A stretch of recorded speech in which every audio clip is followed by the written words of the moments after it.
आपका सवाल वास्तव में गहरी समझ वाला है, क्योंकि प्रबोधिनी एकादशी, देव उठनी एकादशी, कार्तिकी एकादशी और भागवत एकादशी ये सब एक ही तिथि की ओर संकेत करती हैं, लेकिन अलग अलग नामों से जानी जाती हैं।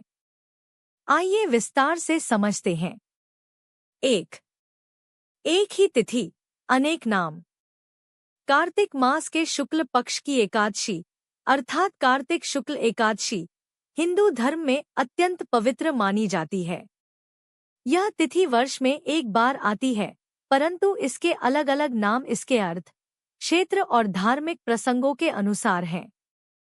एक प्रबोधिनी एकादशी। प्रबोधिनी का अर्थ है जागृत होना।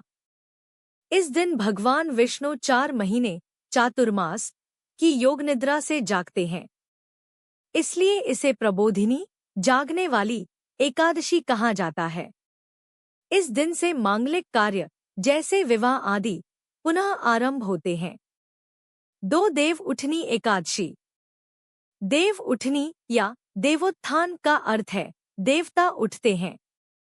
लोक भाषा में इसे ऐसे कहा जाता है कि 4 महीने सोने के बाद भगवान विष्णु आज उठे हैं। इसलिए ग्रामीण और पारंपरिक समाज में यह नाम अधिक प्रचलित है। इस दिन देव उठनी विवाह, तुलसी विवाह का भी आयोजन होता है। 3 कार्तिकी एकादशी। क्योंकि यह एकादशी कार्तिक मास के शुक्ल पक्ष में आती है, इसलिए इसे कार्तिकी एकादशी कहा जाता है।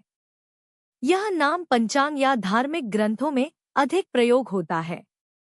4 भागवत एकादशी।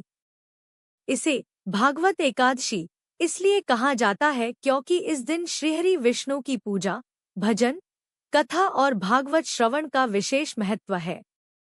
अनेक पौराणिक ग्रंथों में इस एकादशी को भागवत धर्म के जागरण का प्रतीक कहा गया है, इसलिए वैष्णव परंपरा में इसे भागवत एकादशी कहा जाता है। सारांश। प्रबोधिनी एकादशी भगवान विष्णु का जागरण, चातुर्मास का अंत। देव उठनी एकादशी देवता उठते हैं, तुलसी विवाह और मांगलिक कार्यों की शुरुआत। कार्तिकी एकादशी कार्तिक शुक्ल पक्ष की तिथि, पंचांग में प्रयोग होने वाला नाम। भागवत एकादशी भागवत धर्म और भक्ति का दिन, विष्णु भक्ति और कथा श्रवण का महत्व।